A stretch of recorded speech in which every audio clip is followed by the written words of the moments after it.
पहुंच जाए तो रसीद भेज देना। उन 47, अगर आपको इतना ही है तो स्वामी जी संशोधन किया है तो उन 47 प्रश्नों को निकालो जो स्वामी जी ने भेजे हैं। अगर वो 47 प्रश्न मिलते हैं तो ये इसमें तो बिल्कुल ही गलत बात कही जा रही है कि स्वामी जी का संशोधन है।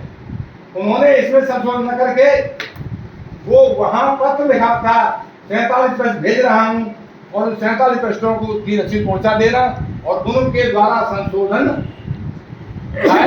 मानना चाहिए। एक से इस प्रकार से मैं इस तथ्य पर पहुंचा हूं कि यह निश्चित रूप से, क्योंकि जिस गृह सूत्र का यह मंत्र है वो भी अनुमति नहीं देता संध्या के लिए। वहां ईंधन के गट्ठर के लिए लिखा गया है, उसके लिए घी में डुबो करके उत्तर दिशा में रख करके अभिनव द्वारा रखना बताया गया है। इसलिए इसका वियोग अभी डॉक्टर साहब से मिले थे हम, तो उन्होंने कहा आपने तो वही भाषण मान लिया। मैंने भाषण इसलिए मान लिया कि आप जो वियोग कर रहे हैं, उन्होंने शंका समाधान लिखा है वेदपाल जी ने कि पहली संध्या आसना गृह सूत्र में लिखा है चढ़ाने के लिए। उन्होंने कहा पहली संध्या के लिए नहीं है, पहली संध्या के लिए नहीं है, वहां तो गट्ठर के लिए, बंडल के लिए, पहली संध्या के लिए है ही नहीं। और यह मैंने दिखाया आगे, इसमें संशोधन रह गया आगे से। यदि ऐसा होता तो स्वामी जी निश्चित रूप से आगे उसमें ये भी संशोधन करते, परंतु वो संशोधन क्यों नहीं हो पाया? इसलिए कि संस्कार स्वामी के सामने नहीं छपी।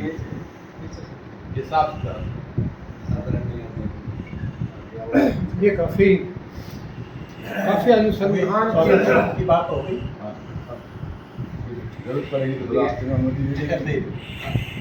देखिए, मैंने अपनी संक्षिप्त जो बात कही थी उसमें कुछ बातें ये कही थी कि कितने ही शास्त्रों में कुछ लिखा हो, महर्षि दयानंद ने अपने निष्कर्ष के अनुसार अपने ग्रंथों में वो लिखा है जो उनको ठीक प्रतीत हुआ।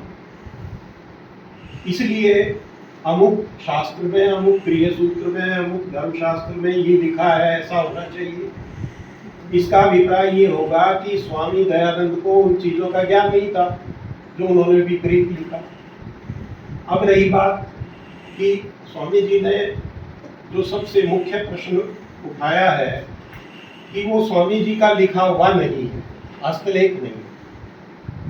मैं आपको बताना चाहता हूँ कि पंडित गंगा प्रसाद उपाध्याय जी ने ये आपत्ति बहुत समय पहले की थी। उसका उत्तर स्वामी स्वतंत्रानंद जी ने और पंडित ब्रह्मदत्त जिज्ञासु जी ने शोध करके हस्तलेखों को देख करके ये दिया था कि ये स्वामी जी का लेख है और स्वामी जी ने ही इसमें परिवर्तन संशोधन किया है और निश्चित रूप से वो लेख स्वामी जी का है। ये हमारे प्रतिलिपि विशेषज्ञ जो पांडुलिपि विशेषज्ञ हैं उन्होंने भी उस चीज को देख लिया है, जांच लिया है। दूसरे ग्रंथों में भी स्वामी जी का वही लेख है। अब रही बात ये, जैसा कि स्वामी जी ने बताया कि सितंबर में स्वामी जी ने 1 से 47 पेज प्रकाशनार्थ भेज दिए। तो इसका अभिप्राय यह है कि उन्होंने संशोधन पहले कर दिया था, सारी संस्कार विधि का कर दिया था। करने के बाद जैसे सत्यार्थ प्रकाश के कुछ पेज वो भेजते रहे, उसी प्रकार उन्होंने अपने विषय जिस दिन मिला था उससे पहले उन्होंने अपने कुछ पेज संशोधित संस्कार विधि के भेज दिए थे। ये जो संशोधित है संस्कार विधि ये 1940 की है और सितंबर में जो है वो भेजे जाने लगे थे।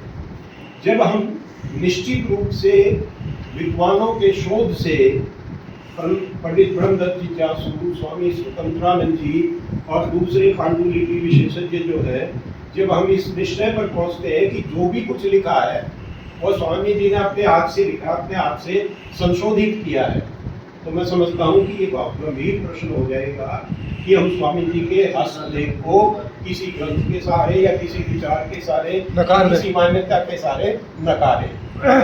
ये मैं संयोग से मैं मोबाइल में दे करके आया हूँ, वो प्रतिलिपि जो स्वामी जी दिखा रहे थे, इसमें ये जो भाषा है कि इन दोनों मंत्रों से, इस मंत्र से अर्थात इन दोनों मंत्रों से दूसरी संविधा और फिर इस मंत्र से तीसरी संविधा, इस मंत्र से पहली संविधा, ये सारे लेख स्वामी जी के लेख हैं।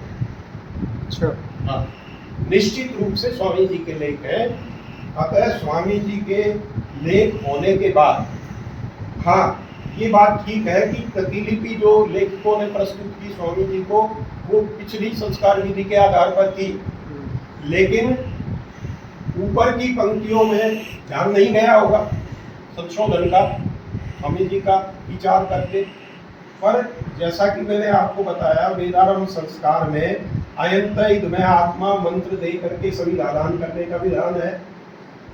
वानप्रस्थ आश्रम में अयंत इदमय आत्मा मंत्र दे करके संविधान करने का विधान है। और 4 जगह पर उस पृष्ठ पर लिखे मंत्रों से संविधान करें, तो ये पुष्ट होता है इस बात से कि स्वामी जी ने जो संशोधन किया है वो विचार करके, चिंतन करके किया है, वो अविचारित रूप में नहीं किया। इसलिए इसको इतनी सरलता से इस बात को नहीं लेना चाहिए, नहीं खारिज नहीं किया जा सकता। हाँ, खारिज नहीं किया जा सकता। इसके लिए क्या कहना है? इसके अच्छा, एक बात जो अभी आर्य जी ने भी कही, 197 में जो लिखा हुआ है, नहीं इस पर एक मेरी बात, मेरी जानकारी में ये नहीं है। आप लोगों ने जानकारी में ये लाए हैं, तो मैं ये सभा की मीटिंग में ये रखूंगा कि स्वामी जी का लेख ये है और हमारे इस दीवार पे तो पहले जो अधिकारी रहे होंगे कभी, जिन्होंने वो भवन बनवाया, वो इस चीज से प्रभावित होंगे कि सृष्टि उत्पत्ति को 197 में हुए हैं, तो उन्होंने लिखवा दिया होगा। लेकिन लिखा हुआ है तो उसका स्पष्टीकरण करने के लिए आपकी इस बात को मैं सभा में रखूंगा, दोनों बात। हाँ, अब आप क्या कहें? ये जो वहाँ से प्रकाश हुई है, ये 1958 की है, और ये जो संशोधन की है, संशोधन की जो छपी है, ये है 1940 बाद की है। तो संशोधन होता है बाद में, पहले नहीं होता। वो बाद की तो ये है जी, बाद की तो ये है 1958 बाद की तो ये है 1958 संवत 158 40 की है ये छपी हुई है। हाँ। तो तब तक ये प्रश्न जो है मेरे ख्याल में, मुझे ठीक हो रही है, सभा के लोगों के जान में नहीं आया होगा, प्रतिलिपि नहीं देखी होगी। जैसे सत्यार्थ प्रकाश की प्रतिलिपियां बहुत बाद में, एक बक्सा खोलने के बाद मिली है वो, तो जब ये नोटिस में उनके आया है तो उन्होंने अपनी इसमें संशोधन कर दिया स्वामी जी के हस्तलेख के अनुसार। लेकिन स्वामी जी का हस्तलेख है, 100% है, निश्चित है। उस हस्तलेख को नकारना ये हमारे अधिकार क्षेत्र में नहीं है। नहीं, अब स्वामी तो रहे नहीं, तो उनके लेख आप लेख की प्रति, परंतु आप लेख की परीक्षा कर लीजिए ना। मगर मैं आपको आप सुनिए, आप तो कह रहे हैं मेरी बात सुन लीजिए ना। आप हस्तलेख विशेषज्ञ से स्वामी जी के लेख की परीक्षा करवा लीजिए, आपका हस्तलेख मिल जाएगा। तो मैंने बचपन में जी, स्वामी जी का वह हस्तलेख आत्मचरित्र पढ़ा था, और उसका लेख और इसका लेख मिल नहीं रहा। देखिए इसका तो बड़ा सीधी सी बात ये है, मैंने ये बताया आपको कि स्वामी स्वतंत्रानंद जी ने, पंडित ब्रह्मदत्त व्यासुदी ने इस ये आपत्ति छपी थी मेरे ख्याल में सार्वदेश की, जहाँ तक मुझे याद है उनसे। उन्होंने शोध करके इसका उत्तर दिया है कि ये स्वामी जी का संशोधन है और बिल्कुल ठीक है, उन्होंने किया। दूसरी बात यह है कि ये पांडुलिपि विशेषज्ञों से भी स्वामी जी के हस्तलेख की परीक्षा के प्रामाणिकता हुई है। और तीसरी बात यह है कि फिर भी कोई संदेह है तो आप हस्तलेख विशेषज्ञों से करवा लीजिए कि नहीं, ठीक है, इनको छोड़िए, इनको छोड़ दी नहीं, तो वो- ये नहीं डॉक्टर साहब इसको कैसे छोड़ा जा सकता है? ऐसा छोड़ा जा सकता है कि जब लोगों के ध्यान में ही नहीं आया ध्यान में क्यों? वो प्रेस में छप रहा है, प्रेस में ही वो है संस्कार तो की आपकी। फिर संशोधन कैसे कर दिया है? बाद के संस्करणों में कैसे कर दिया संशोधन? हमारा ये कहना है कि ये जो मिलावट की गई है हम्म, ये इसके बाद में की गई है। नहीं ये डिपार्टमेंट ये कह रहा है कि प्रेस का भी दोबारा बनाई गई है। नहीं कोई किसी ने दोबारा नहीं बनाई सारी ये बात अध्यक्ष जी की आदेश मैं चाहूंगा कि इसमें कोई और भी अपना मंतव्य दे सकते हैं। नहीं ये तो नक्शा में नहीं, आप गहराई से वो स्थिति स्पष्ट करनी थी। तीसरा जो हुआ वो शास्त्रार्थ महारथी जो अमर सिंह जी है मैं उनकी थोड़ी सी बात सुना दूं आपको, तो इस विषय पर क्या कह रहे नहीं, क्या वो प्रासंगिक होगी यहाँ से? हैं? मैं उनसे पूछ रहा हूँ। इसी विषय से संबंधित है ना। इसी विषय से है। आप बताइए। इसे ये कह रहे हैं कि ये पुरानी उलझन जो है ये गंगा प्रसाद जी ने खड़ी करी थी सबसे पहले। जी तो गंगा प्रसाद जी ने जब ये खड़ी करी पुरानी उलझन पुरानी समाज के लिए हाँ। जो शास्त्रार्थ महारथी, तो उनमें जो शास्त्रार्थ महारथी कौन अमर सिंह जी कह रहे हैं कि ना ही मुझको इस विषय में पता है कि मैं उनमें नहीं था। आदरणीय पंडित जी के विचारों के विरुद्ध लेखनी जो उठाएगा तो विभाग के लागू में वे सोचकर कुछ लिखने का अन्य दो विद्वानों के साथ मिलाकर इस लेख को गंभीरता से पढ़ा और उस पर विचार माइक दे देते। तो विचार करके अनुमति में यह समझाऊं कि अयंत इसमें इस मंत्र से संविधान दान करने के विरुद्ध पंडित जी का जो आग्रह बहुत दुर्बल है। हेतु क्या है? यदि गिनती में 7 दिखाए हैं? प्रबल है। प्रबल है, प्रबल है, अच्छा। मतलब जो हाँ, हाँ, है, हाँ, हाँ। इसमें आत्मा उसको समझाएंगे, प्रबल है। प्रबल है। हम्म, तो प्रथम हेतु जिसको पंडित जी ने हाँ। जो सबसे बड़ा हेतु बताया हुआ यह है अयंत इदमा आत्मा ये मंत्र असल काफी संस्कार विधि की जो अजमेर में सुरक्षित है उसमें नहीं है। तो यहाँ पंडित जी ने यह नहीं बताया कि सारी संस्कार विधि में ही यह मंत्र संविदा के लिए नहीं आया या केवल सामान्य प्रकरण में ही नहीं है। इस पर विचार करना अत्यंत आवश्यक है। यह तो पंडित जी ने माना है कि पीछे से न जाने किसकी प्रेरणा से किस परिस्थिति में और किसने इस लेख में यह लिख दिया कि जिसने प्रेस काफी की है उसकी योग्यता बहुत कम प्रतीत होती है। पंडित जी की इन पंक्तियों से यह तो सिद्ध होता है कि इस मंत्र को जोड़ने में उसकी योग्यता और उनकी अपनी कल्पना काम नहीं कर रही थी। न जाने किसकी प्रेरणा इस पर विचारणीय है। तो ऋषि दयानंद जी की हो यह संभव नहीं, ये तो पता लगेगा। लेकिन असल काफी तो श्री पंडित जी ने देखी होगी, परंतु मैंने नहीं देखी और न मेरी शक्ति है मैं देख सकूं। परंतु जो संस्कार विधि हमारे सबके प्रयोग में आती है उसमें सामान्य प्रकरणस्थ क्रियाओं के करने के आगे चलकर संस्कारों में स्थान स्थान पर जो आ जाए हैं उनके 3 प्रकार वर्तमान है। एक तो यह कि अमुक पृष्ठ से अमुक पृष्ठ तक की क्रिया करके या करनी। नंबर 2 यह है कि गंगा प्रसाद की सामान्य विषयुक्त अग्निदान संविदादान करके विधि युक्त। तो इन 2 प्रकारों से पता लगता है कि पंडित जी गंगा प्रसाद जी और स्वामी रामेश्वरानंद जी ये पक्ष ठीक है अथवा नहीं। अन्य सारे पंडितों का देखो नंबर 3 यह बिल्कुल स्पष्ट है। अयंत इनमें आत्मा पुंसवन संस्कार में ओम अयंत इनमें इत्यादि मंत्रों से वेदी में चंदन की संविदा दान करें। जात कर्म संस्कार में अयंत इनमें आदि 4 मंत्रों से संविधान वेदारंभ में अयंत इत्यादि मंत्रों से संविधान और विवाह संस्कार ओम अयंत इत्यादि 4 मंत्रों से संविधान करके विवाह संस्कार में दूसरी बार अयंत इनमें इत्यादि मंत्रों से संविधान करके वानप्रस्थ प्रकरण में इस प्रकार सामान्य प्रकरण से अतिरिक्त 6 बार ये अयंत इनमें मंत्र का उल्लेख किसी प्रेरणा से किसी ने किया। असल कापी की जो उपाध्याय जी ने देखी है तो उसमें यह नहीं है। यदि है तो इसके स्थानों उन स्थलों पर क्या है यदि विचारणीय है। इस पर श्री उपाध्याय जी ने कुछ भी प्रकाश नहीं डाला। संविदाग्नि दुवसत्य इत्यादि 3 मंत्रों से संविदाधान ऐसा आदेश और संकेत सारी संस्कार विधि में एक बार भी भूल कर भी क्यों नहीं आया। समझ रहे हैं ना। जैसे अयंत इनमें आत्मा का आ रहा है तो संस्कार विधि में तो ये जो संविदाग्नि अगर ये इससे आवृत्ति नहीं होती तो ये भूल करके एक बार भी क्यों नहीं आया, ये कह रहे हैं स्वामी जी। एक बार संविधान की बात से आयुर्वेद में छोड़ कर नहीं आया। इसका क्या समाधान करोगे? जो भाषा है नीचे लिखे एक ही मंत्र से एक ही शब्द चढ़ाने का क्या सुन करोगे? तो लोगों से सारी आ जाएगी समझ में, सारी अगर तो सारी पढ़ेगा आपका सारा साथ समझ में यहीं आ जाएगा, आपका कहीं जाने की जरूरत नहीं। बताओ पूरा साथ मेरे पास रखा हुआ है इस विषय में। बताओ। हाँ जी, तो मैं कहाँ था? तो संविधान इत्यादि 3 मंत्रों से संविधान ऐसा आदेश संकेत सारी संस्कार विधि में एक बार भूल कर भी नहीं आया।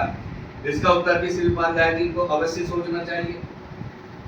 संविधान इत्यादि 3 मंत्रों से संविधान किया जाए तो ऐसा भी तो संस्कारों में आदेश होगा ही। तो यह कब से निकाला गया, यह खोज आपने क्यों, यह भी आपके सम्मुख ही आ जानी चाहिए। यह तो पहला और सबसे बड़े हेतु था जिस पर मैंने कुछ विचार किया। इस पर मेरे 6 प्रश्न हैं। संस्कार विधि की प्रेस कॉपी में सामान्य प्रकरण से हाशिए पर इनमें मंत्र ऋषि दयानंद जी की प्रेरणा से लिखा गया हो, यह संभव है कि नहीं?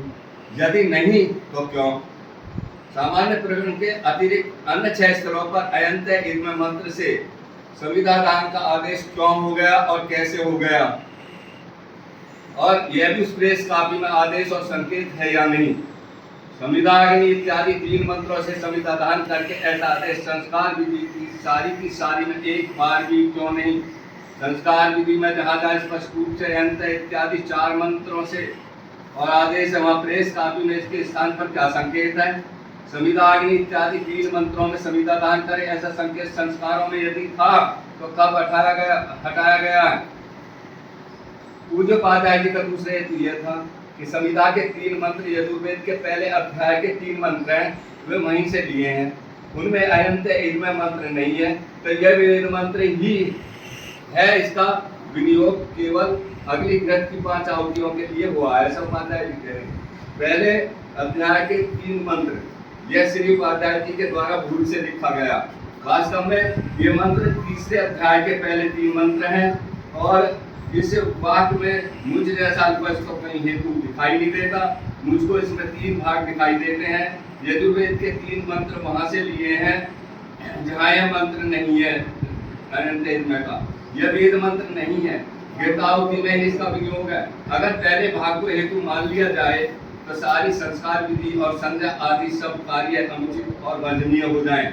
संस्कार विधि में यदि ऐसे स्थलों को यहाँ उद्धृत किया जाए जिनमें एक ही स्थल के मंत्र नहीं बल्कि भिन्न भिन्न ग्रंथों के स्थलों से मंत्रों का प्रयोग किया जाता है, तो एक छोटी सी पुस्तक बन जाए। सब कार्यों में सर्व मंत्र एक ही स्थान से लिए हो, ऐसा कोई नियम नहीं।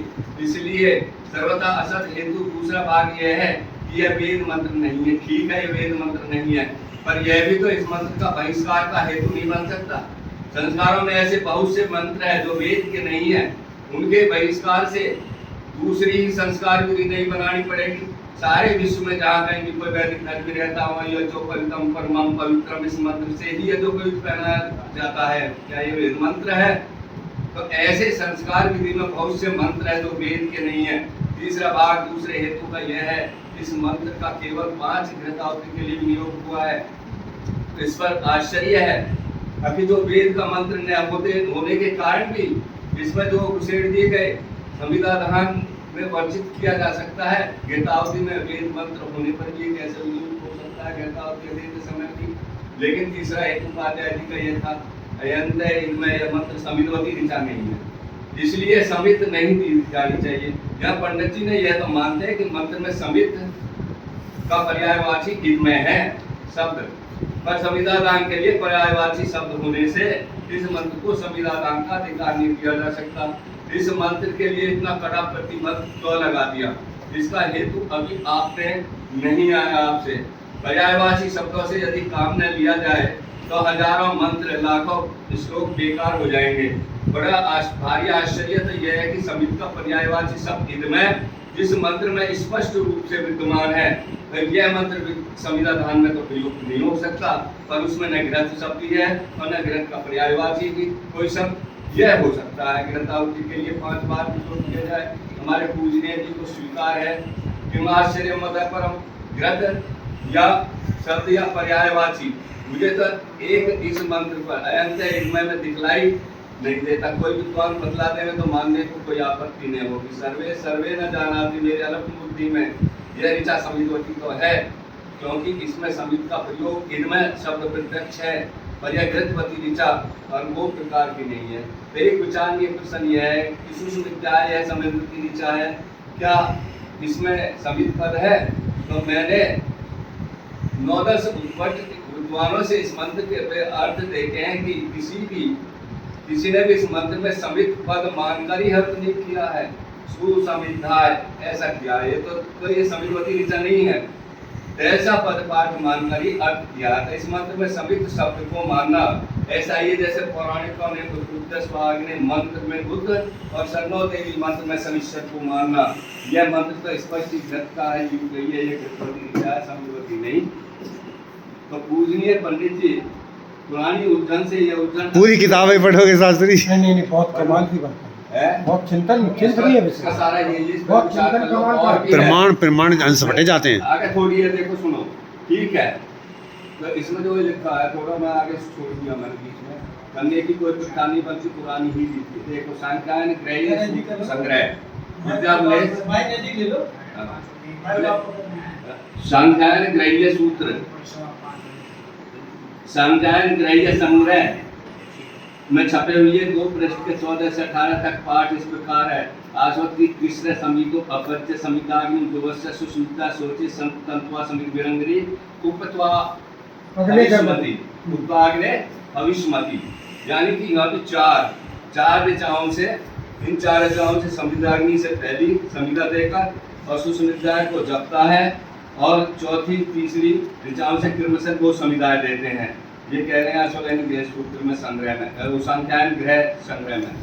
तो इस प्रकार से पहली समिता से समिता देकर के दूसरी सुषुम्नाद्याय को जपता है यहाँ इसमें जो हमारी इसमें, और पश्चात तीसरी, तो चौथी ऋचाओं से क्रमशः 2 समिताएं देते हैं। तो इसी प्रकार ऋचा से दूसरी, चौथी से तीसरी समिता दी जावे। अनंत इसमें इस मंत्र से समिता देने का यद्यपि विधान नहीं है। तो सुषुम्नाद्याय मंत्र को जपकर तंत्वा समित भरी समित भी मंत्र से दूसरी समिता देने का विधान है। वह चौथा मंत्र है। संस्कार विधि प्रथम मंत्र और शेष तीनों में समान मंत्र है। क्रम में एक ही है, पहले मंत्र पढ़कर समिता, दूसरे को पढ़ना है, तो उससे समिता न देकर तीसरे चौथे में दूसरी समिता देनी। तो दोनों की विधियों में 2 भेद 2 हैं। एक यह है कि सांख्यायन ग्रह सूत्र में चौथा मंत्र विशेष है, इस प्रकार विधि में प्रथम मंत्र विशेष है, शेष तीनों में वही है। तो दूसरा भेद यह है कि सांख्यायन ग्रह संग्रह में सुषुम्नाद्याय आदि का जप मात्र करना है, उससे सभी